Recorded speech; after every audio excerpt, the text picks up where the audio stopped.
আল্লাহ তাআলা কিয়ামতের দিন সাইয়েদনা নূহ আলাইহিস সালামকে বলবেন, নূহ তুমি কি দাওয়াত পৌঁছিয়েছো তোমার উম্মতের কাছে? নূহ আলাইহিস সালাম বলবেন, হ্যাঁ আমি পৌঁছিয়েছি।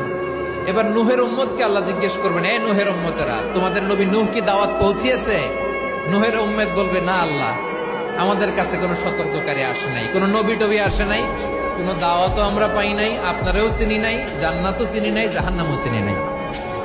নূহ আলাইহিস সালাম বিপদে পড়ে যাবেন। তখন আল্লাহ বলবেন, নূহ তুমি বললা পৌঁছিয়েছো, তোমার উম্মত বলে কিছু পায় নাই।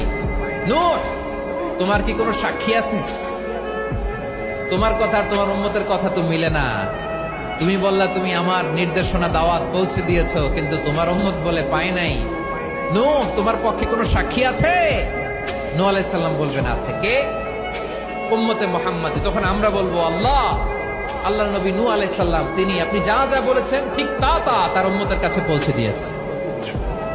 এবার নূহের উম্মতের সাথে আমাদের ঝগড়া লাগবে। তারা বলবে, তোমরা আসছো আমাদের হাজার হাজার বছর পরে, তোমরা কি করে জানলা? তোমাদের সাক্ষী ধর্তব্য হবে না? আমরা তখন বলবো, আমাদের কোরআনে তোমাদের নবীর নামে আল্লাহ তাআলা একটা সূরা নাজিল করেছেন, সূরাতে নূহ। আওয়াজ করে পড়েন আল্লাহু আকবার।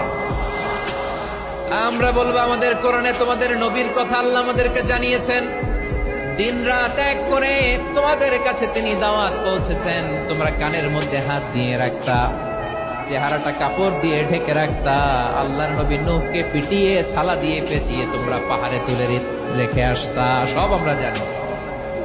আমরা যখন বলবো এই কথা, নূহের উম্মত চুপসে যাবে। তখন আমরা সত্য বলেছি কিনা এটা আল্লাহ তাআলা জানতে চাইবে বিশ্বনবীর কাছে। তখন বিশ্বনবী আমাদের পক্ষে সাক্ষী দিবেন। আওয়াজ করে বলেন আল্লাহু আকবার। এজন্য আল্লাহ বলেন, নবী আপনি হচ্ছেন সাক্ষ্যদাতা, সব নবীদের উপর আপনি হবেন সাক্ষী, আবার আপনার উম্মতের সাক্ষীর উপর আপনি হবেন সাক্ষী। তার মানে নবী গো, কিয়ামতের কঠিন ময়দানে আপনি হবেন রাজ সাক্ষী। বিশ্বনবী কি সাক্ষী? আওয়াজ করে বলেন, রাজ সাক্ষী, সব সাক্ষীর বড় সাক্ষী। এজন্য বিশ্বনবীকে আল্লাহ তাআলা প্রথম যে বৈশিষ্ট্যটা দিয়েছেন সেটা হচ্ছেন শাহিদ। তিনি সাক্ষ্যদাতা, witness for all messenger of God and for all of us. সুবহানাল্লাহ পড়েন। তাহলে এক নাম্বার বৈশিষ্ট্য বুঝতে পেরেছেন? বুঝতে পেরেছেন সবাই?